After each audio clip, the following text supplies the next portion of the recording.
جو لوگ اللہ پر اور روز آخر پر ایمان لائیں اور عمل نیک کریں، خواہ وہ مسلمان ہو یا یہودی یا ستارہ پرست یا عیسائی،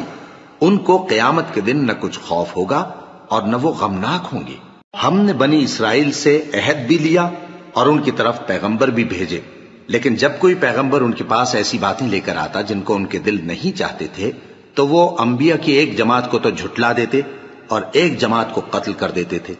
اور یہ خیال کرتے تھے کہ اس سے ان پر کوئی آفت نہیں آنے کی،